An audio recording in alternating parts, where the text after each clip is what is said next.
नमस्कार, ग्लोबल अड्डा आप देख रहे हैं और मैं हूं आपके साथ पुनीत मिश्रा। ईरान की खबर क्या है? मीटिंग हो गई, मीटिंग में तनातनी की खबरें निकलकर सामने आई और उस बीच ये खबर अमेरिका की तरफ से आ गई कि नहीं, हम अगले दौर की बैठक भी करेंगे और मीटिंग में सब कुछ ठीक ठाक रहा है, बातचीत अच्छी हुई है। लेकिन इस बीच कुछ बड़ी खबरें निकलकर सामने आ रही हैं। क्या क्या इसमें बदलाव हो रहा है और कैसे रणनीति भी बदली जा रही है, इसको लेकर बहुत बड़ी खबर निकलकर सामने आ रही है और वो मैं आपको एक एक करके आज पूरा उसका ब्यौरा देने वाला हूं। तो खबर क्या है? खबर यह है कि चीन ने ईरान में मिलिट्री फोर्स का इस्तेमाल करने के खिलाफ अमेरिका को चेतावनी दे दी है। ये चेतावनी क्यों दी गई है और इसके पीछे की खबर क्या है, ये भी आपको बताएंगे। इसके अलावा जैसे जैसे अमेरिका और ईरान के बीच बातचीत चल रही है, इजराइल का रुख भी साफ तौर पर सबके सामने आने लगा है। इजराइल क्या चाहता है? खबर यह भी आ रही है कि अगले हफ्ते वॉशिंगटन जा सकते हैं कौन? बेंजामिन नेतन्याहू, और वो कर सकते हैं ट्रंप से मुलाकात। मतलब ये मीटिंग होगी उसके पहले, कि अगली बैठक होगी उसके पहले मुलाकात करने के लिए जा सकते हैं। तो ये एक खबर निकलकर सामने आ रही है। अब इसमें कुछ इसराइल की शर्तें हैं, वो आपको पता ही है कि बैलिस्टिक मिसाइल प्रोग्राम जो है उसको ख़त्म किया जाए या 300 किलोमीटर की उसकी रेंज हो ताकि उसकी जद में इसराइल ना आए, और इसके अलावा परमाणु प्रोग्राम पर पूरी बातचीत होना चाहिए, पूरी तरह से जीरो एनरिचमेंट होना चाहिए और तमाम चीज़ें कि प्रॉक्सी को सपोर्ट करना बंद करे और ये और वो और सारी चीज़ें जो आप जानते हैं कि इसराइल यही मांग करता है। वो तो चाहता ही नहीं था कि बैठक हो, वो तो चाहता था कि लड़ाई शुरू हो जाए, युद्ध शुरू हो जाए। तो एक खबर ये है, ये एक चौंकाने वाली बात निकलकर सामने आई है और सबसे बड़ी बात मैं आपको इस वक्त बता रहा हूँ। ईरान के एक सांसद हैं, उनका नाम है नबावियन सांसद जो हैं, उनकी तरफ से एक बड़ा बयान निकलकर सामने आया और उन्होंने कहा है कि सूत्रों के हवाले से हमको एक जानकारी मिली है कि अमेरिका की तरफ से एक जो मध्यस्थ देश जो है उसके जरिए एक मैसेज पहुंचाया गया ईरान को। क्या मैसेज पहुंचाया गया? देखिए, चौंकाने वाली खबर है ये। ईरान को ये मैसेज पहुंचाया गया कि हम छोटा सा हमला करेंगे साहब, और दो तीन हम बम बरसाएंगे और हम जो कार्रवाई करेंगे उसके बाद आप छोटी मोटी कार्रवाई करके और मामला सेटल कर लेना। ये हाँ, चौंकाने वाली खबर ये कि मामला सेटल कर लेना, ये दावा किया गया है ईरान के सांसद के द्वारा। लेकिन ईरान के सांसद ने कहा है कि हमने साफ तौर पर यह मैसेज कर दिया है कि अगर आप हमारे ऊपर किसी भी प्रकार की कोई सैन्य कार्रवाई करते हैं तो फिर हमारा जो जवाब होगा वो बहुत भारी होगा। 3-4 हज़ार आदमियों का नुकसान हो जाए तो फिर हमको मत कहना। ये ईरानी सांसद की तरफ से जवाब दिया गया है। अच्छा, तो उन्होंने कहा क्या कि अगर तुम ज़रा भी हरकत करोगे तो हम तुम्हें ज़रूर 3-4 हज़ार लोगों का नुकसान पहुंचाएंगे। ये एक खबर सामने आई है। ईरान के विदेश मंत्री ने एक इंटरव्यू दिया। अब्बास अराक्ची हैं कतर के दोहा में। अब्बास अराक्ची ने इंटरव्यू दिया। इंटरव्यू में क्या कहा? उन्होंने कहा कि अगर हमारे ऊपर, एक तरफ तो बातचीत करके वो निकले, कतर के दोहा पहुंचे और वहां पर जब जो इंटरव्यू हुआ उसमें उन्होंने साफ तौर पर कह दिया कि अगर हमारे ऊपर हमला होगा तो फिर हम अमेरिकी ठिकानों को निशाना बनाएंगे। अमेरिका तक तो हम हमला नहीं कर सकते, लेकिन अमेरिकी ठिकानों को निशाना ज़रूर बनाएंगे और जितने भी आपके सैन्य बेस हैं वो सब हमारी जद में हैं। तो उन्होंने एक बार फिर से वार्निंग दे डाली है कि ये भूलना नहीं कि ईरान की ताकत क्या है और ईरान क्या कर सकता है। इस बीच और भी खबरें निकलकर सामने आ रही है। एक खबर ये है कि अमेरिका और ईरान की जो बातचीत हुई है, इसके बाद 2 अमेरिकी C-5M सुपर गैलेक्सी जो बड़े प्लेन्स कहलाते हैं, वो जो हैं वो अचानक से रीलोकेट कर दिए गए। कहाँ से कहाँ रीलोकेट हुए हैं? उनको वापस यूरोप भेजा जा रहा है।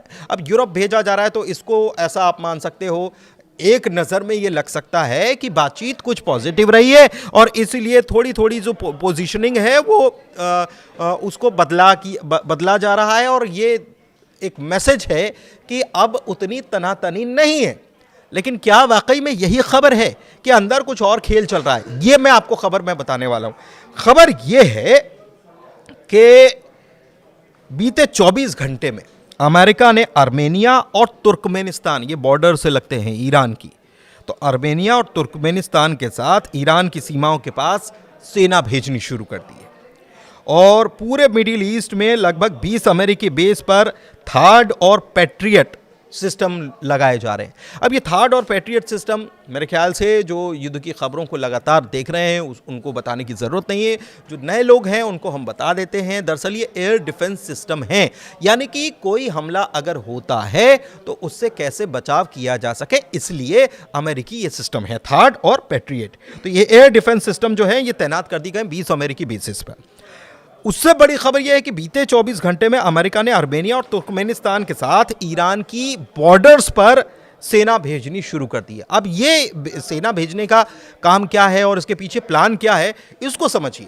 दरअसल अमेरिका चाहता है कि वैसा ही कर दिया जाए जैसा कि वेनेजुएला के साथ उसने किया, यानी कि वेनेजुएला में जिस तरीके से अमेरिका ने कार्रवाई की वैसी ही कार्रवाई ईरान में कर ली जाए। क्या आसान है? क्या ये कोई गुड्डे गुड़िया का खेल है जो आप कर लोगे, ऐसे तैनाती कर लोगे? ईरान ने ये बता दिया है कि आप क्या करने वाले हो। मतलब आप समझिए कि ईरान की तैयारी कितनी है। ईरान ने ये बता दिया है और ईरान ने पुष्टि कर दी है कि अमेरिका ने डेल्टा फोर्स की एक स्पेशल यूनिट को, डेल्टा फोर्स की स्पेशल यूनिट, डेल्टा फोर्स वही फोर्स जिसने वेनेजुएला में वो ऑपरेशन जो है अंजाम दिया था, तो उसकी ही स्पेशल यूनिट को तुर्कमेनिस्तान में ईरानी सीमा के पास ट्रांसफर कर दिया है ताकि ईरान के साथ सीधे मिलिट्री टकराव ना हो और उसके बाद वेनेजुएला की तरह ही ईरान के नेतृत्व के खिलाफ, ईरानी रिजीम के खिलाफ, सुप्रीम लीडर आयतुल्लाह खामनेई साहब के खिलाफ कोई ऑपरेशन छेड़ा जा सके और रातों रात कुछ हो जाए, ऐसा कहा जा रहा है। मतलब ये सेकेंडरी प्लानिंग भी अमेरिका तैयारी कर रहा है, लेकिन इसकी खबर पूरी तरह से ईरान को है और ईरान एक एक अमेरिका के मुंह पर नजर रख रहा है, क्योंकि 12 दिनों का जो युद्ध हुआ था उसमें ईरान इस बात को भूला नहीं है कि किस तरीके से अमेरिका एक तरफ बातचीत करा था और दूसरी तरफ B-2 बॉम्बर्स भेज दिए गए थे और उसके बाद अटैक किए गए थे। हालांकि जवाब दिया गया, लेकिन अब कुछ भी बड़ा हो उससे पहले ही जवाब देने की तैयारी ईरान की तरफ से पूरी कर ली गई है। इसके बारे में एक खबर और निकलकर सामने आ रही है और वो वीडियो जो है वो अमेरिकी थिंक टैंक जो है उनको भी चौंका रहा है। वो घबराहट में है, ये समझ लीजिए। क्यों घबराहट में है? क्योंकि अमेरिका को जो वीडियो अमेरिकियों ने देखा है, अमेरिकी जानकारों ने देखा है, उसमें नजर आ रहा, और ये ईरान की तरफ से जारी किया गया, इसमें नजर आ रहा है कि समंदर के अंदर से अचानक से एक मिसाइल निकलती है और इतनी तेजी से निकलती है कि उसके बारे में किसी को कोई खबर नहीं। समंदर का पानी ठहरा हुआ, अचानक से उस पानी के भीतर से अगर मिसाइल निकल जाए तो जाहिर सी बात है कि हर कोई चौंक जाएगा। तो ये ईरान ने करके दिखाया है और ऐसा कदम है जिसके बारे में दुश्मन ने कभी सोचा भी नहीं। तो लंबे समय से ये अटकलें लगाई जा रही थी, लेकिन अब पुष्टि हो गई है और यह भी बताया जा रहा है कि पेंटागन जो है अब इस नए और खतरनाक पहलू का आकलन कर रहा है कि कितना नुकसान हो सकता है। ये बड़ा भारी नुकसान कहीं ना कर दे, तो इसको लेकर भी अमेरिका सोच रहा है, विचार कर रहा है कि ये क्या चीज़ है, इसका तोड़ कैसे निकाला जाए। लेकिन चौंक गया है। तो एक पोजीशनिंग ईरान की तरफ से, केवल पोजीशनिंग नहीं बल्कि वो जो टेस्टिंग है या स्टेट ऑफ होर्मुज़ में जो तैनाती है या रेड सी में जो तैनाती है, उसको पूरी तरीके से, जिसको कहते हैं हम, किलेबंदी कर देना, और किलेबंदी के साथ साथ अपनी ताकत का मुजाहिरा भी करना, दिखाना कि हमारे पास ये ताकत है। तो आप हमें हल्के में मत लीजिए। अगर बातचीत कर रहे हैं तो बातचीत की मेज़ पर ही बैठे रहिए, पीठ पीछे कुछ और करने की कोशिश मत कीजिए। ईरान की तरफ से ये प्रॉपर मैसेज दिया जा रहा है।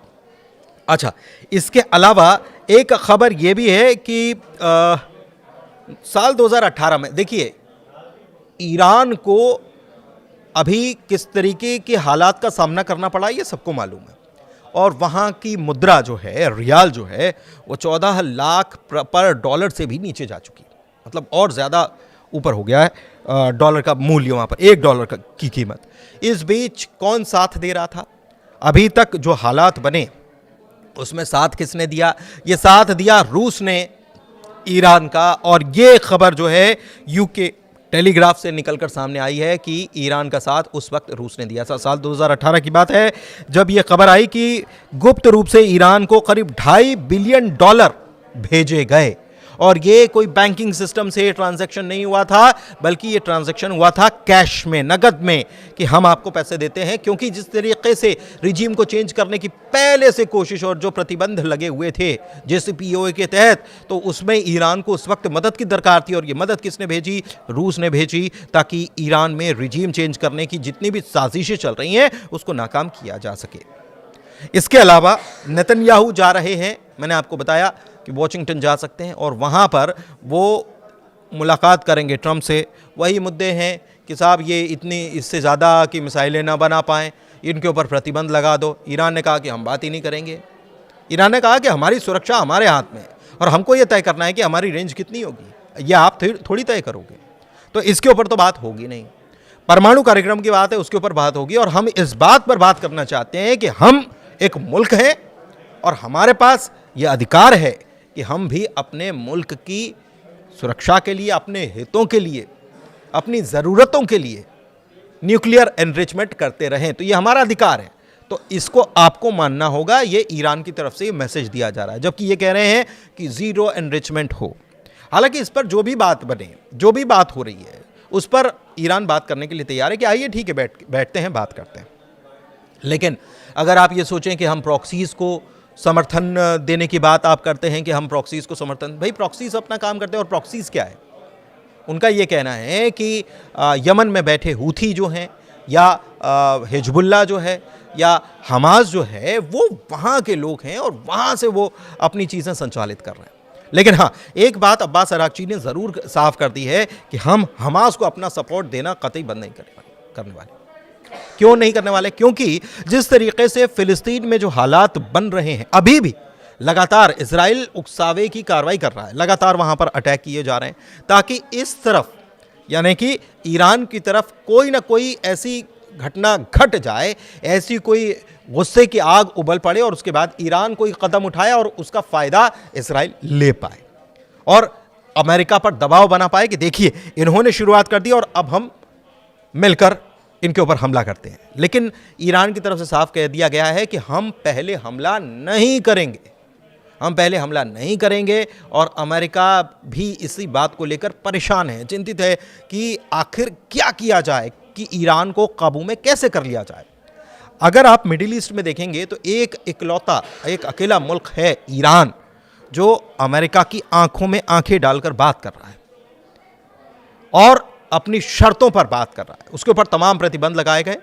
लेकिन पूरे मिडिल ईस्ट में अगर आप देखेंगे, बाकी मुल्क जो हैं वो अमेरिका से कहीं ना कहीं गले मिलते हैं, उनकी बातों को मानते हैं, उनके सैन्य अड्डे वहाँ पर हैं, अमेरिका के इशारों पर चलते हैं।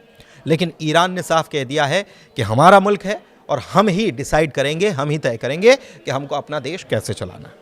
अच्छा, इस बीच ये खबर है कि अमेरिकी राष्ट्रपति डोनाल्ड ट्रंप इसी महीने वॉशिंगटन में नए शांति बोर्ड की पहली बैठक करने वाले हैं। नया शांति बोर्ड क्या, जिसकी हम बात कर रहे थे, गाज़ा का रीस्ट्रक्चरिंग, यानी कि फिर से गाज़ा को बनाना और उसके लिए पैसा जुटाना।